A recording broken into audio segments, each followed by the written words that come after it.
Strung, Chapter 11.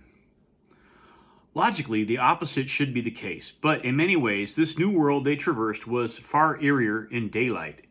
In the beginning, Randall wasn't able to put his finger on why, but with each of the small towns they passed through, the explanation became clearer to him. It was the people.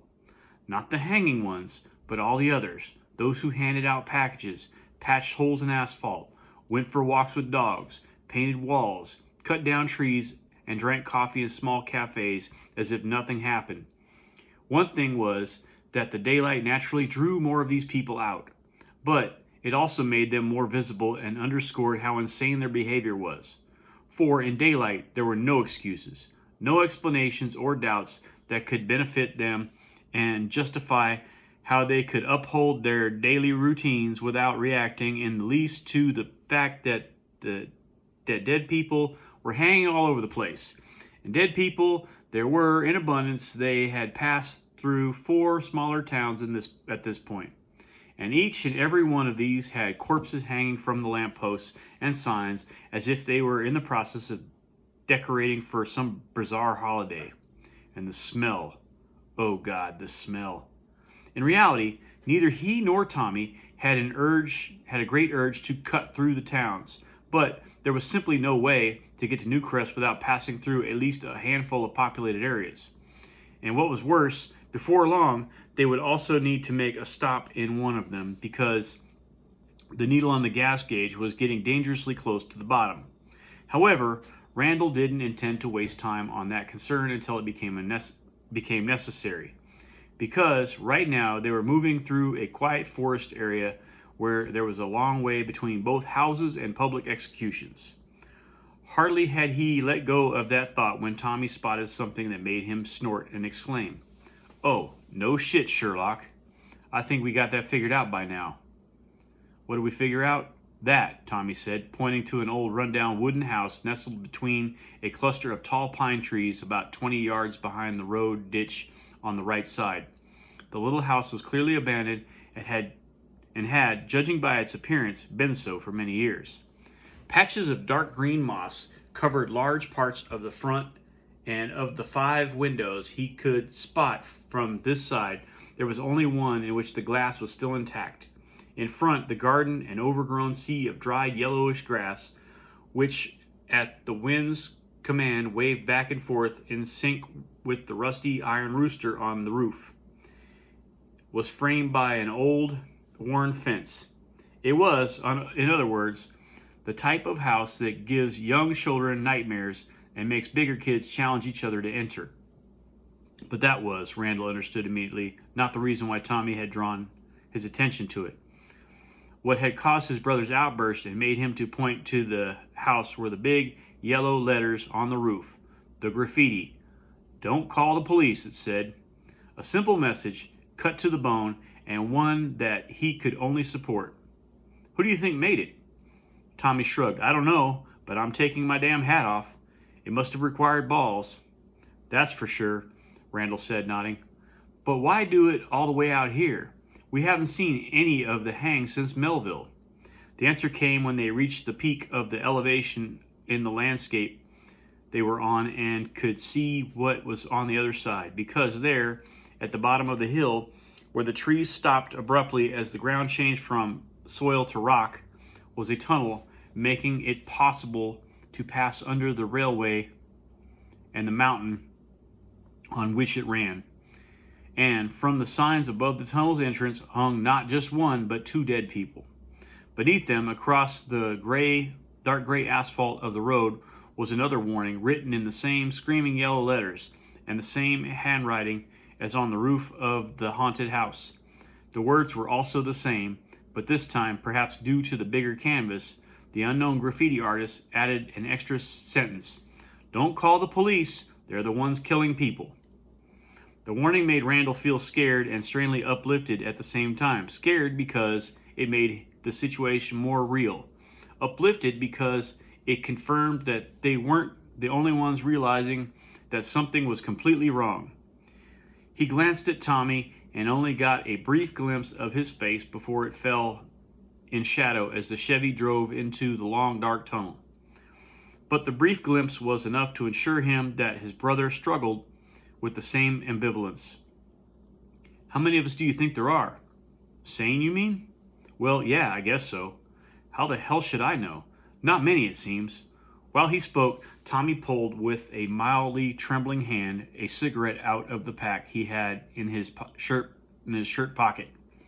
A pack that Randall had seen him peel the wrap off when they left the farm, and which by now was almost empty. Getting some smoke in, huh? Yeah, and? Nothing. What do you say we give the radio another shot? Tommy lit his cigarette, took a drag off it, and blew smoke out through his nose. Then he shrugged. Don't see why now should be any different, but if you want. Randall nodded and stretched out his hand, but then stopped it in the air a few inches from the radio knob. And while it was hanging there, his thought version of Allie's voice decided to join in. It's a bit ironic, isn't it? She mocked. You wonder why he's chain smoking when it doesn't seem to calm him down, and yet you keep turning on the fucking radio despite getting disappointed every single time. He sighed and let his hand fall down without turning on the knob, because no matter how depressing it was no lie.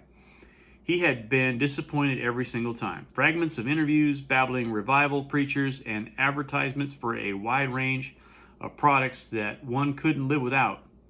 He had heard lots of it, but on none of the many channels had he flipped through had there been signs of anything being wrong. No news broadcast reported on hangings or mysterious cases of apathy in the population. Everything sounded nauseatingly normal.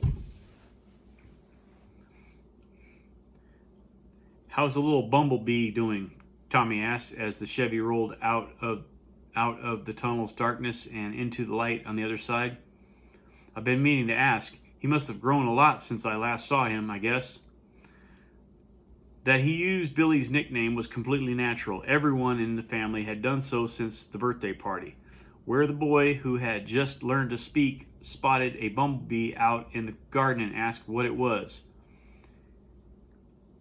And then when he had gotten the answer, pointed to it and exclaimed, "Bumblebilly." Completely natural. Still, Randall had to take a moment to get the image of the officer's condescending smile out of his head.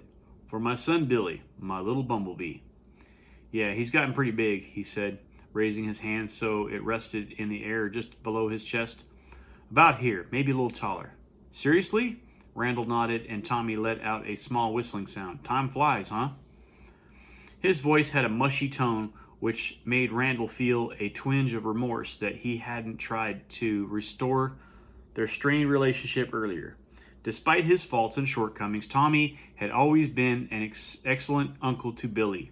After all, and it had to have been a hard blow for him when he suddenly couldn't see him anymore. What about the new school? Tommy asked. Does he like it there? I think so. You think so? Randall shrugged his shoulders. We haven't really talked about it much. That's a mild interpretation, don't you think, Randall? Allie interjected in his thoughts. You haven't really talked much, period, would probably have been more precise. Tommy opened his mouth as if he had another question, but then closed it again and stared at something in the distance instead.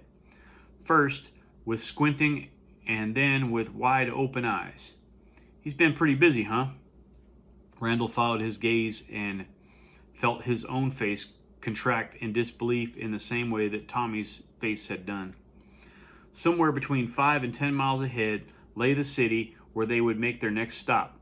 The road to it was fairly straight and cut through a checkered pattern of farmland in green and yellow colors that had to be an impressive sight if viewed from above. Across the fields were scattered buildings, stables, silos, and large wooden signs.